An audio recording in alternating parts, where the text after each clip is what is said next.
This week on Roundtable. You have to ask yourself, is there an audience for it? Well, you already have your answer. There's you. Scott McCloud, comics theorist and Eisner Award-winning author of Understanding Comics. The fundamental core of storytelling is character first. Now you're going to go tell me that Pixar disagrees? I'm not. I mean, come on. Colin Kelly, co-writer of Grayson, Batman and Robin Eternal, and Hacktivist. That collaboration on that level is something that I thrive on it. I get so much energy from it. Curtis Wiebe, Eisner-nominated creator and writer of Rat Queens. Do you guys believe that there are no new stories? A lot of people say that. Do you believe that that's true? You hear that a lot, but that seems like fundamental bullshit to me.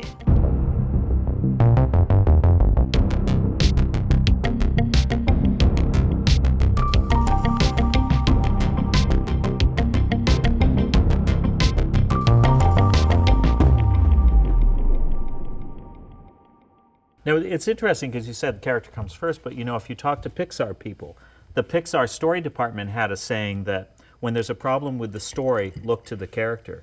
When there's a problem with the character, look to the world. So they had at the base of it all, they're like Maslow's hierarchy of needs or whatever, like the world is there at the base. You are rocking my, man, I mean, obviously Let's just have him talk for the audience. No, I mean, that's the crazy thing, right? I mean, the fundamental core of storytelling is character first. Now you're going to go tell me that Pixar disagrees? I'm not, I mean, come on. I don't know that I agree. I'm not sure that they're right. For me, story is about desire, which is a whole other thing entirely. You see, it's in many, people like David Mamet would say, like you need a character and the character's got to want something, but that assumes that the character's not. I actually think in a lot of ways, story reveals itself when you invert the equation and you actually look at it as the life cycle of a desire as expressed through the character. Because a lot of stories are actually a form of critique of that desire. You're looking at, because when do stories begin, right? They don't begin with the birth of the character, and they rarely end with the death of the character. Right. They begin with the gestation and birth of a desire on the part of a character or more characters. You see that desire through, and the desire is either fulfilled, denied, or transformed. And when that desire comes to rest, the story comes to rest. So essentially, the desire is what's being discussed, evaluated, critiqued. You're seeing where it comes from. You're asking the audience to consider if they share that desire and whether they evaluate it to be a good one or a bad one. How does it change? All that kind of thing. We always say that a character has, it's not just the desire, it's the want, but also it's the need. It's the thing that they think they're going after, right? That's the thing that they're generally going to start lusting for. Yeah. And eventually, over the course of time, if you're doing your job right, they're going to figure out what it is that they actually need to grow. Exactly. And they'll get it or they won't. And there's great ways to tell stories in both. In Lord of the Rings, like one of the greatest feats of world Go building, on. right? Like one of the funniest things about Fellowship of the Rings, the first one in there, if you look at like the extended version or something, it's what, like 3.5 hours long? Yeah, right? totally.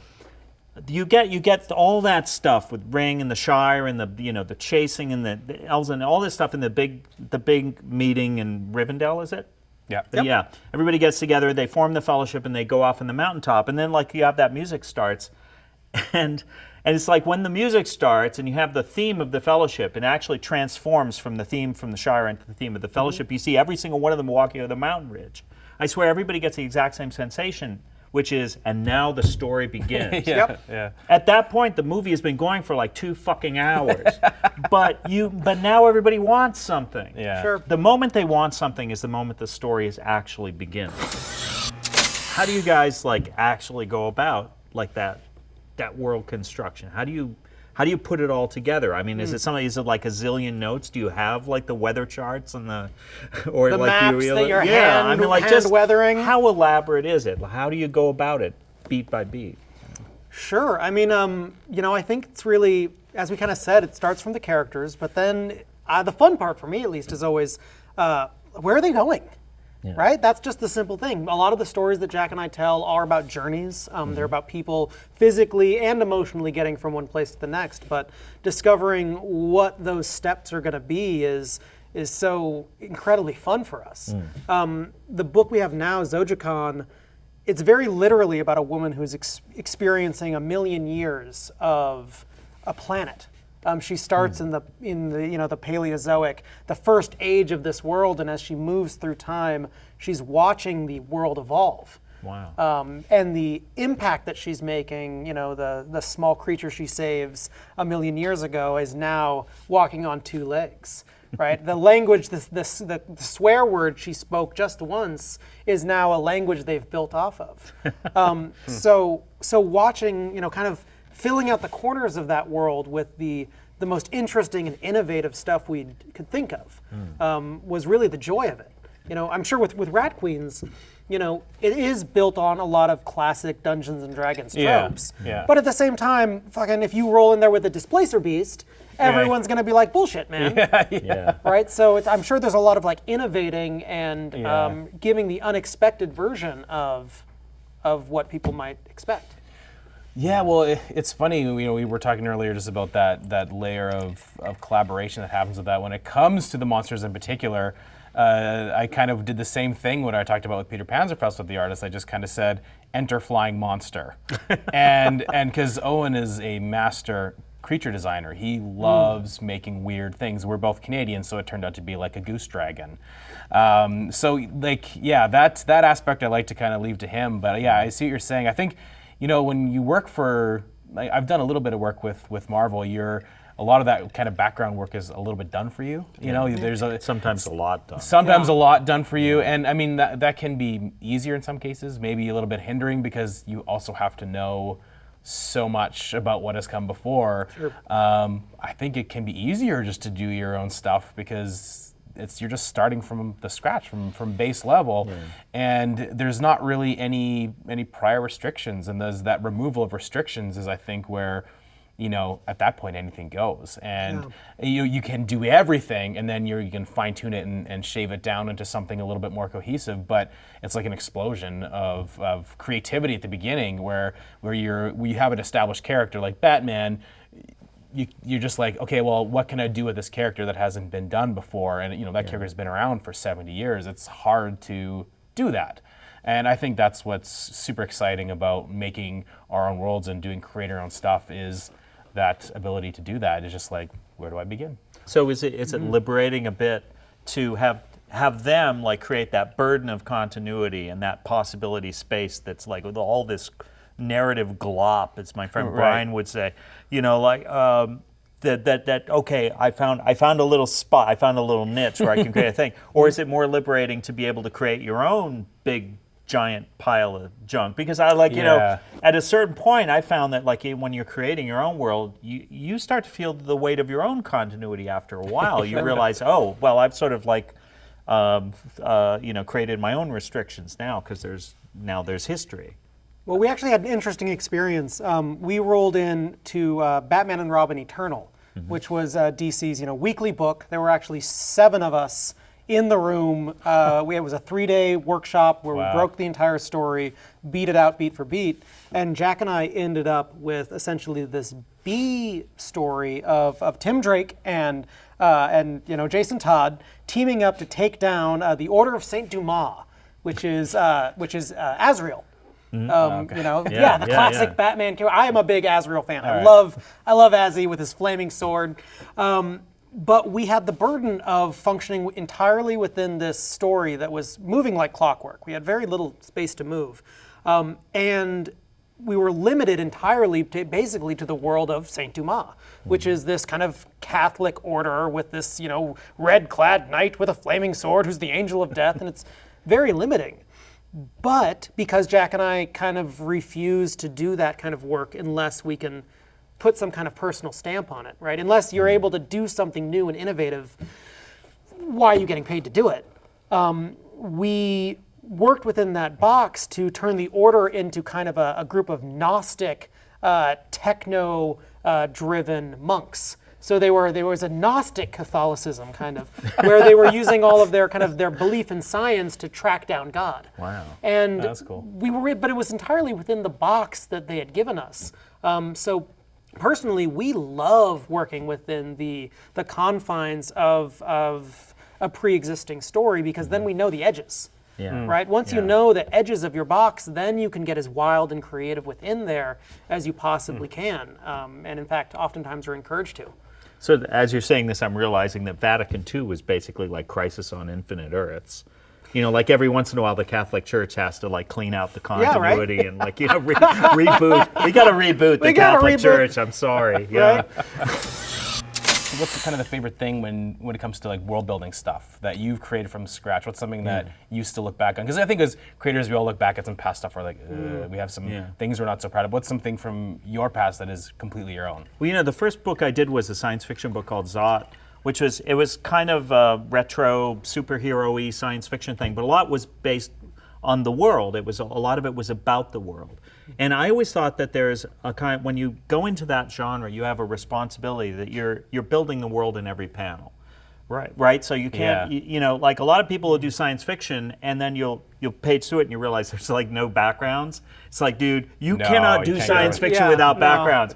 You have to be going in there every single opportunity. You got to build the thing. What's the architecture? What's the culture? What's the costuming? What's the art like? What's the culture like? All of these things. And sometimes it's just emotional or relationship world building. Like, our family's really enjoying Steven Universe now, and a lot of it is just that the way that it's partially the continuity, it's partially the science fiction, but it's also the relationship dynamics and the kind of the social structure, all that stuff. World building is the thing that writers love to do, and it's just one of our favorite things. And, it's the thing that is also the biggest trap. You can spend 90% of your time, you can have a 100-page document and you might have 1 page of that actually makes it into the work. Yeah. Do you guys find that you get caught up in the world building, like get so excited by your ideas and then realize none of it's ever going to make it to the page? I actually specifically went into Rat Queens with this idea that I wanted it to kind of like how Buffy has, it's all centered around the one town. I kind of wanted that all I really knew was this town. It's this frontier town in the middle of nowhere, and they're kind of the explorers coming to the new world. They're a small village that exists there and on the edge of this frontier. That's all I knew. Yeah. I knew some basics, like maybe how magic worked, and obviously with the character backgrounds. But weirdly, it was I went straight in with the characters. I didn't do much world building, and now as the series has been going on, I've started to do that as moving the characters out a little bit, and that's actually coming now as I'm creating the story, not at the beginning. Fascinating. I did all my world building was literally a couple pages of notes for the characters. That was it. Well, you drew yourself fairly narrow parameters, but then within that you were able to just blossom out. Yeah, and I totally understand, because that was kind of where I was going at the outset with, I'm like, okay, it's a fantasy world, and fantasy is this thing where, and any story really, but it's fantasy and science fiction, there's so much world that once you answer one question, 3 more come out, and then it just keeps branching. It happens very quickly. I started doing that, and I was just like, no, this is I'm losing focus, and I just scrapped it all, and I just went right to the characters. I see world building as it can be one of your priorities. It doesn't have to be the highest priority. I think in Europe it was, in the Franco-Belgian tradition. If you go back to Hergé and Tintin and all generations that followed, it was all about world building. And you could see it right up to the present day. You can see that was the highest value, was that you were creating not just a story, but you were creating the entire world of the story. But it wasn't true in Japan, it wasn't true in America. In Japan, it was all about experience and making the reader feel like they were in the middle of the action, surrounded by the action. Yeah. And it was all about this sort of the individual, experience as almost like a VR production. And then here in America, it still has a little bit of theater. If you look at American comics for an entire century, there was always a sense of facing out. You never saw the backs of characters in American comics. They were always playing to the audience, and there was a sense of the character and the background. The worlds were backdrops. Yeah. And that's why we have a lot of individuals in comic strips and underground comics and superhero comics. It always seemed to be about the individual, and there was always a sense that the world was their background. Comics as a proscenium. Yeah, exactly. And that wasn't true in Japan. It wasn't true in Europe. So in Europe, that world building tradition was huge. Yeah. And if you go to a European comic, almost any generation, man, they put a lot of work into every panel. Yeah. Because it's like, panel 2, gotta draw that wall again. And here in America, it's just like, screw the wall. I drew we said it on once. panel 1, we're good. Yeah, that's the idea of the establishing shot. In Establishing American shot. comics is like, here's the money panel. That's what Joe Totally. Kubert called it. Gotta draw the city. Thank God that's over. Now I can just draw a bunch of heads talking to each other. You know, it's just not that way Yeah, that's true. elsewhere. That's a very American thing. Obviously, I mean, character first in everything we do, right? Yeah. If you don't start with the character, then your story just won't hold together. But especially in longer form storytelling, that world can offer up so much potential. Yeah. Right? I know with Joyride, when we were doing it, we had our kind of triumvirate, our 3 main characters, and we kind of knew the dynamics we wanted them to experience. But then our goal was really, they've stolen the spaceship. They're blasting off into space, and every issue we wanted to feel like a completely new corner of the universe, a new kind of adventure. And to do that, we really needed to brainstorm just the different kind of crazy parts of the world that they were going to visit. And it felt a little odd because for once we were given the license to just be like, what is the coolest, weirdest thing that we can possibly see, which is normally trouble, right? Yeah. Then you're like, oh, I really want to write that. It's like, no, you got to focus on your characters. But because of the structure of the story, we were allowed to kind of explore that weirdness, which led to some really interesting stuff.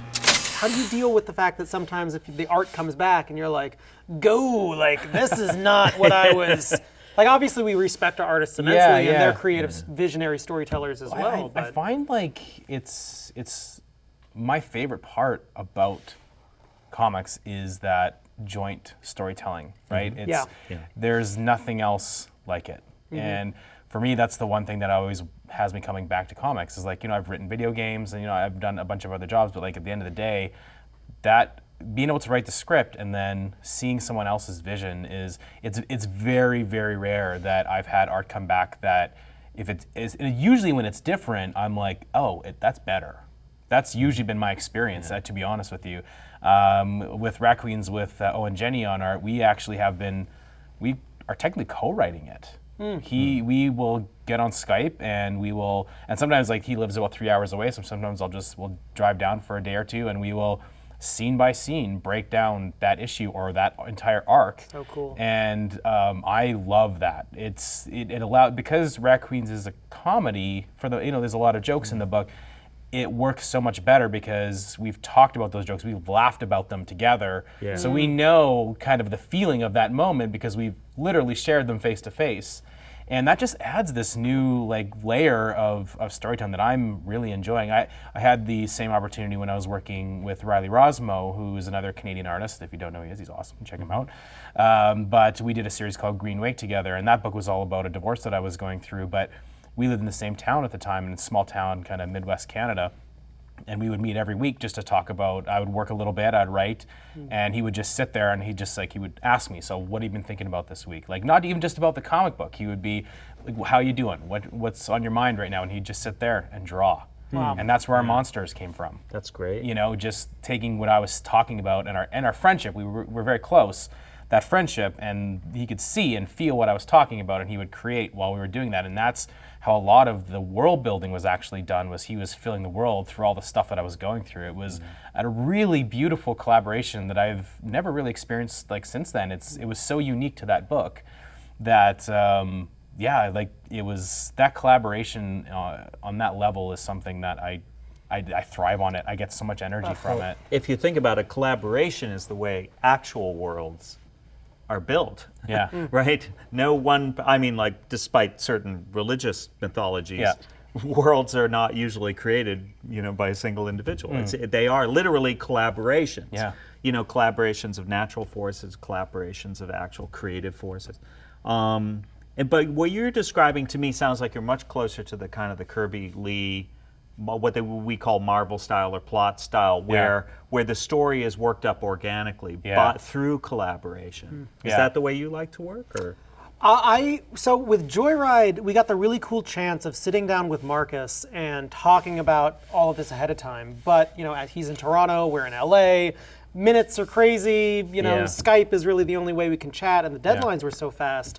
What we did do though was we skipped the panels. So what we would do is we would just write on every page what it is we thought happened, and we'd write out the dialogue, and then he would go off and panel it and create it and create the pacing and create the storytelling himself that way. Interesting.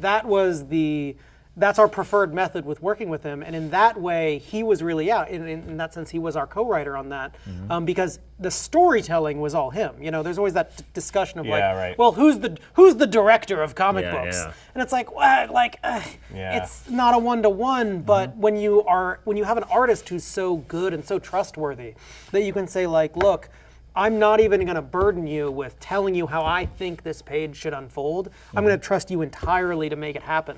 That was so freeing, and that way we were just getting these pages back that were better than anything we could have even conceived. It was stunning. I loved it. For me, if it's going to be a complex, continuity and driven world-building exercise, I'd like to be able to have my hands on every part of it. When I was doing Zot, that first series that I did, I never really quite finished the story of the series or anything like that. After a while, I just had to move on. I did Understanding Comics, but for years, I worked on the thing, and I tried to give some kind of cohesiveness to it. I wanted it to be an opportunity to continuously improvise and come up with new stuff, but I also wanted to have some deep structure.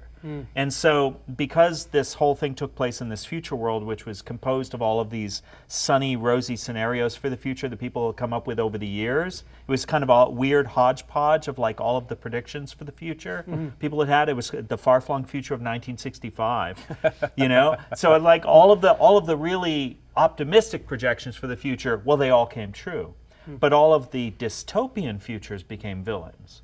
So I had the one that was like the industrial revolutionary future, with the smoke clanking, Professor Fate type of character. I had the Art Deco kind of like weird cyborg, we are becoming machines future. I had the machines are becoming us, the Frankenstein's myth. Each one of them became a character so that there was a sense that there was a cohesive theme to the world. And even as I was creating characters, they were all working within that same, it was like it was a jazz improvisation, but it was on a single key or a single melody or whatever. It had a harmonic structure underneath it, and that allowed me to expand but never lose the motif. Right? The whole thing had this underlying structure that was always going to be there. We're all kind of riffing on pre-existing tropes and genres, but at the same time trying to bring something new to it. Right? We're not just playing within the established world. We're taking the predictions of the future and turning our own spin on it. And I think as storytellers, that's so interesting to me. I know when I was young, I was like, a story is formed fully from your mind and is completely yours and has to be entirely original. And the older I get and the more stories and worlds you build, it's like, well, you cherry pick from other elements, you synthesize, you underline, but very few of at least what I build is entirely original. I mean, it's just almost impossible. It's I guess, impossible, yeah. Do you guys believe that there are no new stories? A lot of people say that. Do you believe that that's true? A lot. You hear that a lot, but that seems like fundamental bullshit to me. I've always doubted it. Yeah, I mean, when there are no new stories, then the human race ends. Counter question. Would you say remixing is a remix an original story? I think it can be. I mean, I think, well, I have a logical problem with the no new stories things, which means that at some point there had to have been the last new story. Yeah. Right. So like, when was that exactly? 1840? Like, who wrote it? It was probably The Amazing Spider-Man. Yeah, right. Amazing Spider-Man 69 was the last new story. Yeah. Bit by a spider. Yeah. So I never bought it myself, but yeah, I think that I don't know. For me, remixing can be genuinely new. Certainly, the idea of like crossing the streams is something that every once in a while you have a big bang where. Like when Western fine art came in contact with like the Asian tradition of the floating world prints and things like that. Those were two, maybe pre-existing things, but they created something genuinely new. That's how you got a lot of really exciting, genuinely new stuff. It came from the cross-pollination of ideas. I think there's new stuff all the time, personally. Yeah. I think it's too about subverting those tropes. I think that's where a lot of that kind of fresh, the new feeling of stuff comes from, where you see like a genre that's been done a specific way for quite a long time, and you just take those tropes and you can reverse them in a lot of ways that makes things like completely fresh and you know, kind of points out maybe some of the fallacies of what came before, but makes whatever you're doing a new thing. It can be in the same genre even, but it can be just a deviation, I guess, of what had come before. And fantasy is ripe with that. Fantasy has some of the worst tropes, I think, in fiction. But I mean, in anything, like, you know, especially when you're like science fiction and stuff, especially in film and stuff, has become kind of, there's a lot of standards there that it'd be interesting to see something that completely reverses that. Like, what's the new movie that they're Valerian? Well, actually, when Valerian based on I actually have very strong feelings about the source material there. I think that was in many ways that was state of the art storytelling and state of the art world building in the European tradition. Yes. Again, going back to where world building was the highest value in comic storytelling. The Valerian series was amazing because what they would do in each and every volume, they would be visiting new civilizations, and each and every civilization, the artist Mézières, I've forgotten his first name, he really thought it through, and you could see there was a tremendous amount of work before his pen ever hit the paper. He worked out, you know, the social structure, the costumes, the architecture, all that stuff we're talking about.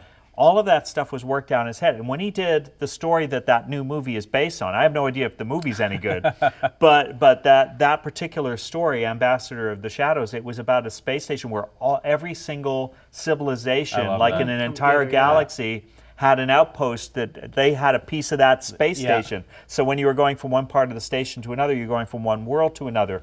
And he thought through everything. And you really had a sense that, you weren't just seeing a bunch of surface qualities. You weren't just seeing like, oh, here's the aliens with the horns and here's the aliens with the antlers. No. It was something so much deeper, so much richer. But a lot of that work is under the surface. Have you ever had a project or idea that you've loved and it just you've just not been able to make it happen the way you want to? Oh, sure. Let's see here. I'm sure I could dig deep and find a good one. Or even like a pitch that you've put together and you think the story's great, the art's great, but it just doesn't seem like you can get it to land anywhere. I just kill it before it adds legs. It never makes it to an editor. I just know. Okay. This must die. Because it takes me so burn long. It ceremoniously in your backyard. I take so long to do anything that, like, if I pitch it, it means it's been vetted. Yeah. You know? Okay. Jack and I, we work in Hollywood a lot. We write a lot of screenplays and TV, which is a whole different kind of kettle of fish. But a few years back, we wrote this pilot, and we, for 3 or 4 months, were talking about it. It was gonna be as if Bones and Sherlock and the A-Team and the leads of all these classic kind of shows all came together to an Avengers-style super team, and we were gonna push it out as a premise pilot, and we wrote it, and our characters were rich, and it was gonna star Idris Elba, and it was all set in Seattle. As all of them? They were all gonna be Idris Elba? It was really he looked great in a wig in our heads, and we fell in love with this world. We had villains, and we had secret organizations. We had all this stuff when we wrote the pilot, and we loved that script for 4 or 5 months, and we put it on our agent's desk, and the next week they just sent us back an email, and it was like, nah, not really working for us, and we were heartbroken. Yeah. And I think that's it speaks to the value. It speaks to 2 things. We learned 2 important lessons there. Always vet your ideas against the person who needs to engage with them. Yeah. Right? Like if it's an editor, if it's a publisher, if it's a whoever, like don't climb so far down that rabbit hole that you're doing work that's just going to end up dead on the table. But also, fuck them. Right? Like I still think that script's pretty rad, and it might exist someday. But like it's that careful balance between servicing the needs of the person writing the checks and also servicing yourself as an artist. That's the duality that we're always pushing and pulling against. Yeah, I think too, like there's been projects in my past that I've kind of come back to and tried to reinvent just a little bit, change things here and there, and it's easy to get stuck on that idea and to keep trying to remanufacture it when it's like you just don't want to let it go, but you should. It's like if you can't get like a variation of that to work and you just can't, you're not happy with it, or you're never content with it, or other people are just like, it's not great, it's but I've seen people, I do the comic convention circuit and stuff like that, I've seen creators that have, they've kind of done their self-publishing run, but they've had the same story that they obviously just have not been able to get it to go anywhere, and it's just like you just want to tell them, sometimes you got to move on and get a new story, especially after like a few years, like you've got to have more stories to tell. Well, I think that's the benefit of, we all do kind of create our own things. I think that's one of the great benefits is that we have the capability of creating stories that you just can't in the mainstream with the big two, because we have that freedom to tell any kind of story. I mean, even looking at in Japan, especially, where a lot of they have the weirdest comics, like tennis comics, cooking comics. Like, we have that capability of doing that in independence here too. If you want to, tell a story about characters you've been thinking about for a long time, you have the full range to do whatever you want within the capability. And that's a nice thing. Like, as opposed to television too, you don't have all these networks and studios telling you, well, that's not going to sell and that's not going to sell. Well, in comics, if you can, because your budget is your artist and how much space you have to tell that story, and that just allows for any world you want to create, and if there's an audience, it will find it. So that's an interesting concept, right? Because we all have lots of stories to tell, and you can fall in love with a story, with a myth, if you will, and know that there might not be an audience for it. I mean, do you feel like that influences your storytelling when you're like, this burns in me and I feel like I need to tell it, but I have to pay my artist, I have to pay publishing costs, it has to find an audience in order to get that money back. Does that influence your storytelling, or like what stories you want to engage with? I mean, for me, Rat Queens is the first series that actually had a real traction. I did 7 other Image series before that, and they did fine, but it was never enough to like not take other writing work or take other work in general. So it's not honestly something I've thought about too much. It was, for a long time, it was just kind of a side thing for me that I found other writing work and allowed me to create the comics that I wanted to. So I was lucky that way. And it's never really affected what I've wanted to create. And, Rat Queens is just a lucky strike for me, and then it's done well for me. But again, that was a book that I didn't think was going to sell either. I mean, fantasy at that time wasn't selling that well. I really wanted to do a fantasy story, and so I just sat down to do it, and I fully went into it thinking that it was I would get 5 issues and that'd be the end of it. Have you ever tried to backwards engineer what it was that made Rat Queens different from the other books that did okay but didn't quite connect? I think it was just the time. I think it was the right time. There was, comics now is I feel like it's moving into a very, it's becoming a much more diverse audience. Well, I think the audience has always been there, but I think the types of characters and types of stories we're telling have become much more diverse, and I think it just kind of hit at the right time. There wasn't. At that time, there wasn't really like a kind of a kick-ass action book that had 4 female leads in it. And that was, I think, one of my frustrations with the fantasy genre is generally, especially in like high fantasy, it's generally unkind to female characters, and it's rare that you get some really great standout characters. I just wanted to kind of reverse that trope a little bit and just be like, well, all 4 of the mains are the heroes of the story and they kick ass. And so it was just kind of, I wrote, they say like, write what you want to read, right? And that was, for me, the perfect advice to go into that book. That's exactly what I wanted to see. I wanted to write a book that not only was that, but also was like kind of symbolic of kind of the D&D games that I ran, for a long time, of that improvisational comedy, and that aspect is obviously blended into the series as well. Yeah. I remember Jack came up to me, I think we were in college, and he was like, what if I told you there was a comic book? It was a D&D campaign starring 4 punk rock ass-kicking chicks. I'd be like, oh, I would love it because it would be amazing. And he was like, boom, Rat Queens. And I was like, what the fuck? It's so cool. I loved it. And you said like the classic line, write what you want to read. Yeah. And you were asking, like, you have to ask yourself, is there an audience for it? Well, you already have your answer. There's you. Yeah, that's a good point. You always start with an audience of 1, unless you're writing something you just think somebody else is going to want. Yeah. Well, which is, I mean, why do that at all? Well, yeah. Right? Well, it's. I mean, I guess like a narrow, but yeah. I try to tell fans, like, don't write what you think somebody else wants, not because it's some kind of sellout or because it's like unethical or whatever, fine, you want to do it, fine. But the thing is, you're always going to be competing against somebody else who actually likes that stuff. Yeah. Like if you don't believe Yeah, in that's a that good point. stuff, you're competing against somebody who does. Probably a whole army of people who love it. And they're always going to kick your ass. They're always going to do a better job because they actually have a passion for this thing that you're just cynically putting out there. Just because you've decided to sell out doesn't mean that anyone's going to buy, basically. Ooh, I like that. I keep telling them, they don't always listen. I've done about 8 series now, and like Raccoons is something that I'm really happy working with. But do you guys have things that you're like, there's the one thing that I haven't been able to do, or that I've waited a long time to do? Is there something in the future that you want to tackle? Yeah. I'm going to let you go first. Sure, no. I mean, mine's a prodigious list. Yeah. It's funny. I do a lot of doodling, and I drew a lot. In college, I had a comic strip in our college paper. And in working with a writing partner, we get to a lot of truly amazing moments. But almost every moment that we do reach is a synthesis of our 2 experiences. Yeah.